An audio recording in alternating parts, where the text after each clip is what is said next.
Okay, this is Joe Whitchurch, and this is Free and Three, and I'm trying to do this with my headphones on.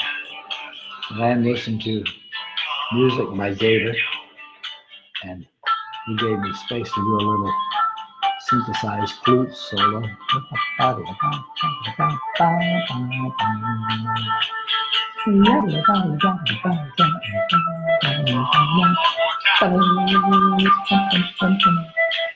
I love that. I love that song. He wrote about loving Jesus because Jesus first loved us. But anyway, that's not what this broadcast is focusing on today. It's something a little more sobering, actually. Hi, Willie David Cruz. Hi, Catherine Hill. Thanks for joining in the broadcast today.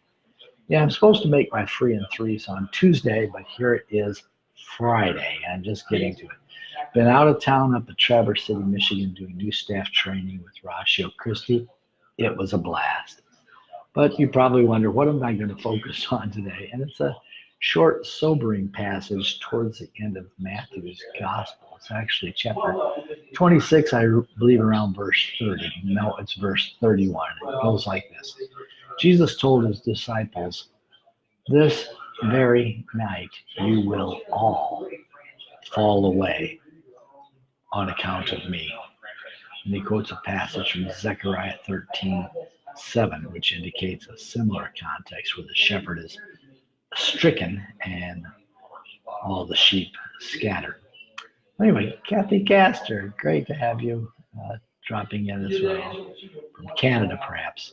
But just think about that. All of Jesus' A-team disciples fell away on account of him at Gethsemane and during the crucifixion. And I know people say this was before Pentecost. Well, and why can't the church be more like the book of Acts? Well, read the book of Acts sometime. There were some confrontations that happened in chapter 15. There were issues that Paul addresses in Galatians 2 of himself and Peter going head to head, and yet also having affirmation from each other. In 2 Peter chapter 3, mentioning Paul's writings of Scripture, and Peter extending the fellowship to Paul after Paul had been Saul, the persecutor of the early church.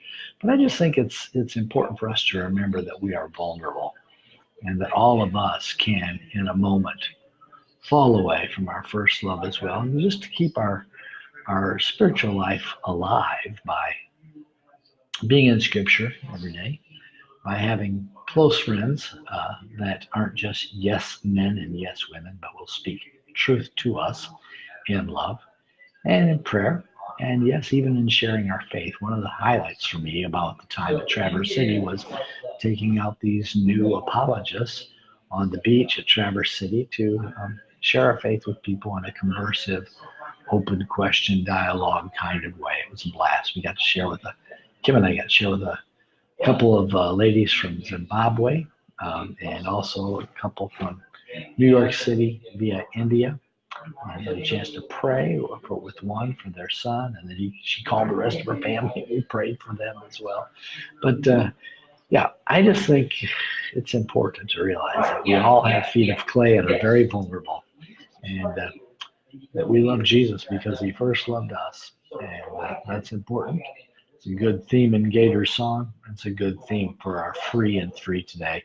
A little more of a devotional than an apologetic, but I think people hear us better when the ground is level and when we try to put ourselves above other people and talk at them or talk down to them. So I'll leave you with that thought today, Free and Three, on this August.